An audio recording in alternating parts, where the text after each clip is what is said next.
Core commander house Lahore में जब हमला हुआ तो पीटीआई का एक कारकुन था, जिसको आप इस तस्वीर में देख सकते हैं। इसका नाम हाशिर खान दुरानी है। ये फ्रीलांसिंग करता है और ये इतना एक्सपर्ट है आईटी में कि इसको किसी जॉब की ज़रूरत नहीं है।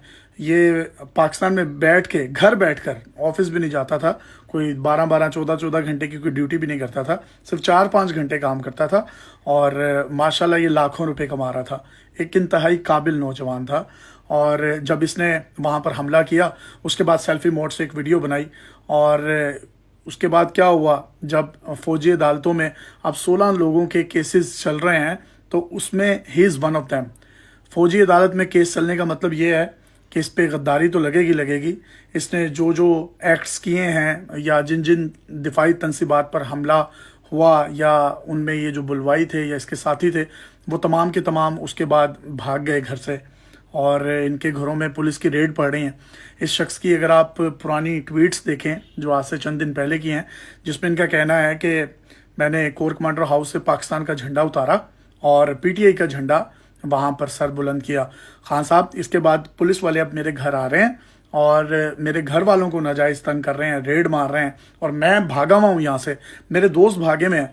मैंने तो खान साहब आपके कहने पर या आपकी पार्टी के कहने पर या आपके पार्टी के जो कुछ चंद लीडरान्स थे उनके कहने पर ये सब कुछ किया और अब खान साहब ने भी इन तमाम लोगों से जो है वो कतई ताल्लुकी कर ली है और ऐलान किया है कि मेरा इन तमाम लोगों से कोई ताल्लुक नहीं है।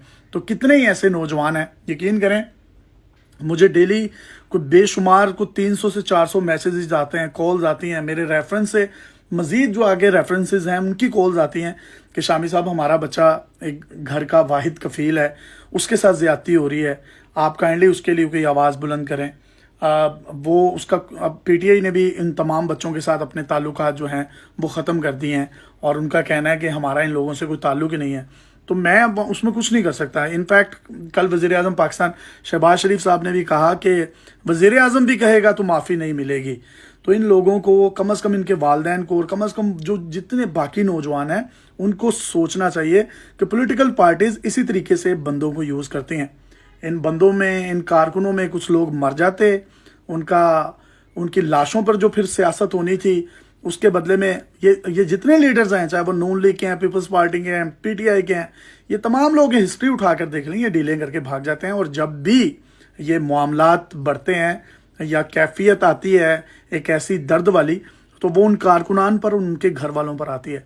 अब इस शख्स की ज़िंदगी तबाह हो जाएगी, इसके घर वाले अदालतों के चक्कर लगा लगा के रुल जाएंगे, लेकिन अब ये जेल की सलाखों के पीछे है।